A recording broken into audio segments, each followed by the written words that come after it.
All right, last one here. Let's talk about Paul Pierce again, who said something that I heard so many guys say, and I'm glad somebody with stature said it so he can get his props. He said, you know who's tougher to guard than LeBron, tougher to guard than Kobe? Carmelo Anthony. And I ain't gonna lie, I have heard that so many times. I don't know why it's not national headline news all the time. He said, woo, Carmelo was a whole different animal. So he was asked to talk about an underrated baller in the NBA who we know. People either hate or love to hate Carmelo Anthony. And he said, man, quote, to me, Melo, dog, listen, I'd rather guard LeBron, Kobe, T-Mac, all of them before Melo. Dog. You know he meant it when he said, dog. When asked when he firmly believes if Melo is the toughest player to guard, he said, oh, dog, he used to hurt my chest. He's a bulldog. He's going to be physical. He's going to put you up.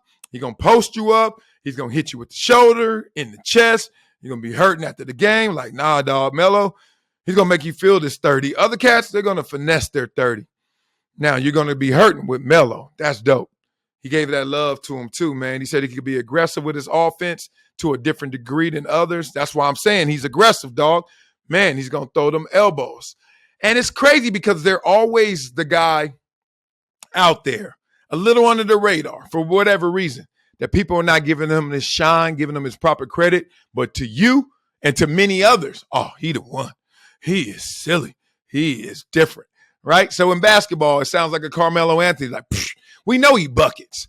But the narrative, the perception is, nah, let's give it to other guys. And of course, we're not robbing LeBron and Kobe in this conversation, but we're giving Carmelo his props, boosting him up. You know what's crazy about it? In football, guess who that was? And it wasn't because of narrative or anything. It was just really because just too quiet, just didn't say enough. Marketplace and him, Brad Hopkins. Y'all heard of Brad Hopkins? Hopefully not, because that's to my point. Sucker hell. All right, everybody knows Walter Jones. Everyone knows Orlando Pace. Everyone knows Jonathan Ogden, right? We know those big names. Tony Baselli is that era. All right? Brad Hopkins, right there. And Brad Hopkins was quiet with it. Like, just grown man, tractor strength, quiet, quick, could do it all. Just didn't get the notoriety, right?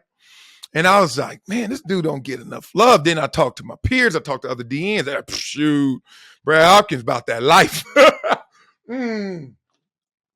You got 60 minutes of life sentences dealing with Brad Hopkins. He was a beast. So Eddie George days, remember that? Starting to add up a little bit. Tennessee Titans, Steve McNair, rest in peace. Starting to add up, right? Somebody was protecting that house.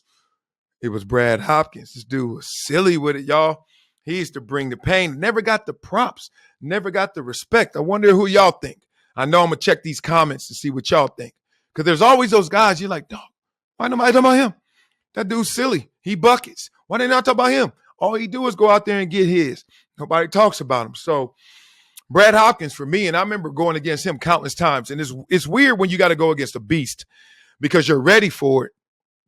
You're pumped. Like you can't be down for it. You pumped. But at the same time, you're like, damn, it's going to be a long one. It's really almost a greater battle mentally than it is physically. Because physically, you guys are going to level out. Like he's a beast for a reason. So you ain't going to go in there and just pick him up and throw him away. You ain't going to just go out there and hit him with no simple rip moves and simple swim and counter moves. Nah, he ain't going for that. It's going to be a chess match. It's going to be a mental battle. It's going to be deceptive. You got to throw him off, right? You got to mislead him. If not physical to physical, we going to counterbalance each other. And boy, those nights when you thinking through all the different plays, you're thinking about all the different ways, and you need to set them up and also need to run some games, some stunts. You need your teammates involved. It's going to be a collective effort. You need those DBs to give you that extra half second, right? Boy, that anxiety, those thoughts, I miss them because it's hard to find that in the real world, like that complex of a situation with that level of intensity that fast. Y'all caught what I said? It's different. In the real world, things develop. Things take their time. An overnight sensation takes forever, right? In the real world, in football, man, you go out there and say it, Oh my, he's silly. he good. So it's a different development speed in the real world than it is in sports. But we still got to put in that work consistently in sports as well. But when you're at that moment of truth with someone else and it's time to go to war, that war is not fought with physical tools as much as it is mental tools. And it's crazy, bro. Woo! Y'all got me thinking right here. I'm over here shaking because, boy, those some nervous nights. Hard to sleep. Oh, man, it was a beautiful thing.